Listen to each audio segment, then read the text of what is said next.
Hello बच्चों, तो आओ प्रश्न को देखते हैं। निम्नलिखित में से प्रत्येक का गुणनखंड कीजिए। बच्चों देखो, यहाँ पर हमें बीजीय व्यंजक दिया गया है 27 माइनस 125 गुनी ए की घात 3 माइनस 135 गुनी ए प्लस 225 गुनी ए की घात 2।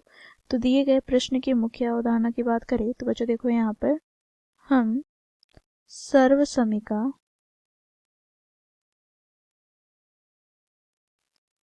सात का प्रयोग करेंगे। तो सर्वसमीका 7 से हम जानते हैं यदि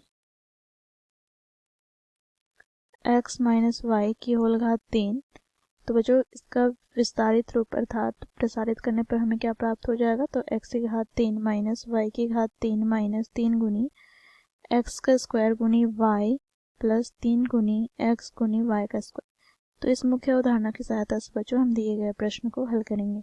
बच्चों प्रश्न में हमें व्यंजक क्या दे रखे हैं, तो इसे हम लिख लेते हैं। तो 27 माइनस 125 गुनी ए की घात 3 माइनस 135 गुनी ए प्लस 225 गुनी ए का स्क्वायर।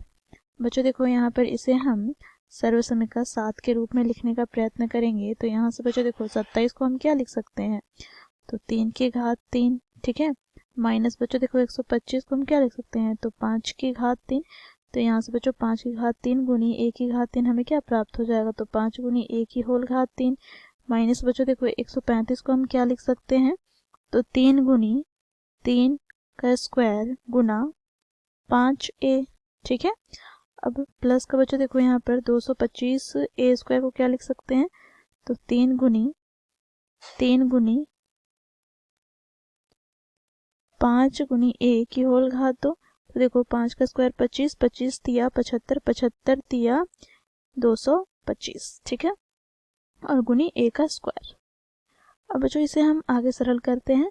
तो ये किस रूप में है, तो बच्चों देखो ये x की घात 3 माइनस वाई की घात 3 माइनस 3 गुनी एक्स स्क्वायर गुनी वाई प्लस 3 गुनी एक्स गुनी वाई की घात 2 के रूप में है। अर्थात बच्चों देखो यह सर्वसमीका 7 के रूप में है। तो इसे हम क्या लिख सकते हैं, तो बच्चों ये किसका प्रसारित रूप है, तो देखो 3 माइनस 5a की होल घात 3 का प्रसारित रूप है। तो इस प्रकार बच्चों हम लोगों ने दिए गए मुख्य अवधारणा की सहायता से प्रश्न को हल किया। आशा करती हूँ आप लोगों को यह प्रश्न समझ में आया होगा। धन्यवाद।